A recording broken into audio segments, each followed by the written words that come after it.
now. Back in 2016, there was a hack that at the time was worth $71 million in Bitcoin. That swelled to a hack that is now worth $4.5 billion in Bitcoin. And two people who are at the heart of that hack, who are accused of laundering some of those funds, were arrested yesterday in New York City and denied bail. So this really captured the attention of not just crypto Twitter yesterday, but all of Twitter and then some, just largely because it was such a crazy story filled with two pretty wild characters, right? This was a husband and wife team. We were looking at Heather Morgan, who also sort of moonlit as a rapper, a kind of silly persona that she had on the side in addition to her work as a tech entrepreneur and allegedly as a money launderer involved in the Bitfinex hack of 2016. So this is a crazy story with a lot of crazy ways we can take it. I'm going to kick this straight to Will for his initial thoughts on everything that happened yesterday, and it was a lot. This story literally has it all. It has every single thing you want in a crypto story. This might be the story of the year. It's only February. Like, what a treat. Honestly, what a treat. So let's look back at these two characters. One is like a marketing influencer / rap artist. The other is some sort of tech entrepreneur who used to be at Y Combinator. Somehow they got a hold of these funds. It's clear that they were not the ones who hacked Bitfinex, but they somehow recovered the funds or were given the funds and started laundering them. Then the government comes in, sees that they've been using these funds or trying to pull them out and get cash out of this Bitcoin that's been sitting there. They're able to securely trace it. They found the funds in an iCloud account of some sort that was decrypted by the government. They probably had the information that these two had the keys and were just asked for it and were able to decrypt it. So there we have like a horrible privacy story around the hack. And then let's just look at the two characters right now. They're sitting in jail and everyone's just combing through their TikToks, combing through their rap battles. Pretty funky way to go out, honestly. Naomi, I want to throw this up to you, though. This might be the story of the year. It's only February. This might be the story of the year.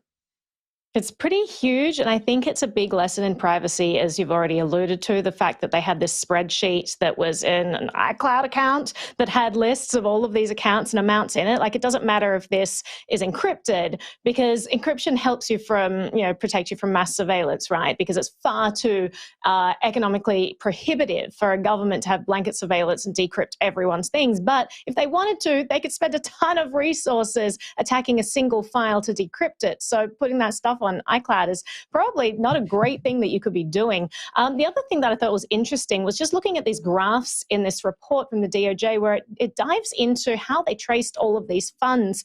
And there's a lot of battle on Twitter at the moment. Some people are saying, well, this doesn't prove that Monero is not private because it was only going in and out of Bitcoin, that they were able to link things together.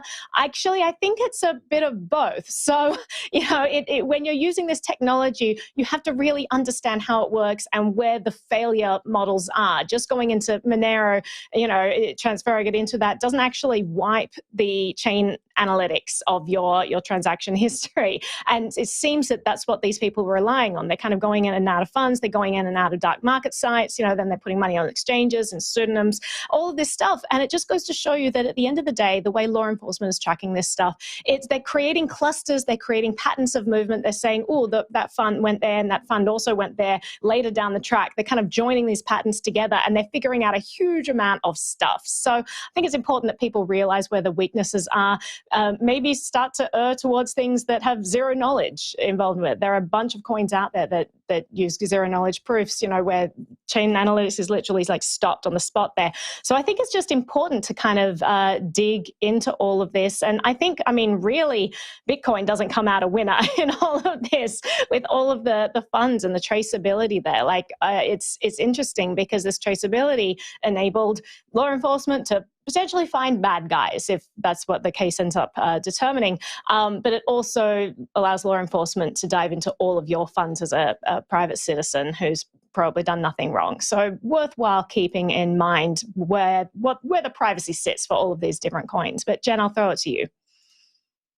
I can't wait to see the Hollywood depiction of these two characters. There's just every element of a great Hollywood movie. And so aside from the spreadsheet with the 2,000 addresses and seed phrases, there were a few other tidbits that I thought were really hilarious while I was reading this story. So there was a file on the computer that was titled Passport Ideas that had information about obtaining passports on the dark web.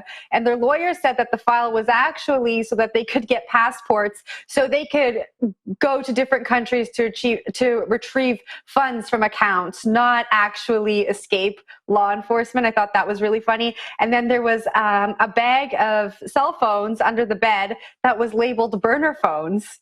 Like, come on, guys. If we're going to launder this amount of money, let's not be so obvious about it. The label makers is too much fun to pull out.